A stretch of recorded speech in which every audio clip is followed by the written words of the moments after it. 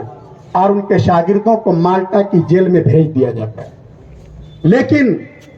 پورے ملک میں ان کی رہائی کے لیے احتجاجی مظاہرے ہوتے ہیں جن میں ہندو بھی ہیں، مسلمان بھی ہیں، اور اس طرح آزادی کی شمع لوگوں کے دلوں میں جلتی رہتی ہے۔ 3.5 سال کے بعد شیخ الہند رحمت اللہ علیہ مالٹا کی قید سے واپس آتے ہیں۔ اس وقت ویسے ہی نحیف اور کمزور جسم کے تھے، اپنی زندگی کے آخری پڑاؤ میں ہیں، لیکن اس وقت بھی شیخ الہند رحمت اللہ علیہ کا یہ پیغام تھا کہ آزادی کی لڑائی تنہا مسلمانوں کے لیے لڑنا یہ بصیرت اور حکمت کے بالکل خلاف ہے، ہمیں سب کو ساتھ لے کر چلنا ہے۔ جمعیت علماء ہند قائم ہوتی ہے، ان کے شاگرد، ان کے پروردہ، ان کی فکر سے ہم آہنگی رکھنے والے لوگ اس جماعت کے اولین قائدین میں ہوتے ہیں، اور یہ جماعت آزادی کے لیے اپنی جد و جہد شروع کرتی ہے انہی خطوط پر جو خطوط شیخ الہند رحمت اللہ علیہ نے طے کیے تھے، دارالعلوم دیوبند کے بزرگوں نے طے کیے تھے، اور جمعیت علماء ہند نے اس وقت سرفروشی کے جو جذبات پیش کیے ہیں، آج کے ماحول میں آپ کے لیے اس کا اندازہ لگانا بھی مشکل۔ یہ وہ وقت تھا جب حکومت کے خلاف ایک لفظ بولنا یا ایک لفظ لکھنا بہت بڑا جرم سمجھا جاتا تھا، لیکن جمعیت علماء ہند نے اپنا کنونشن بلایا اور کنونشن میں بہت صاف لفظوں میں مطالبہ کر دیا۔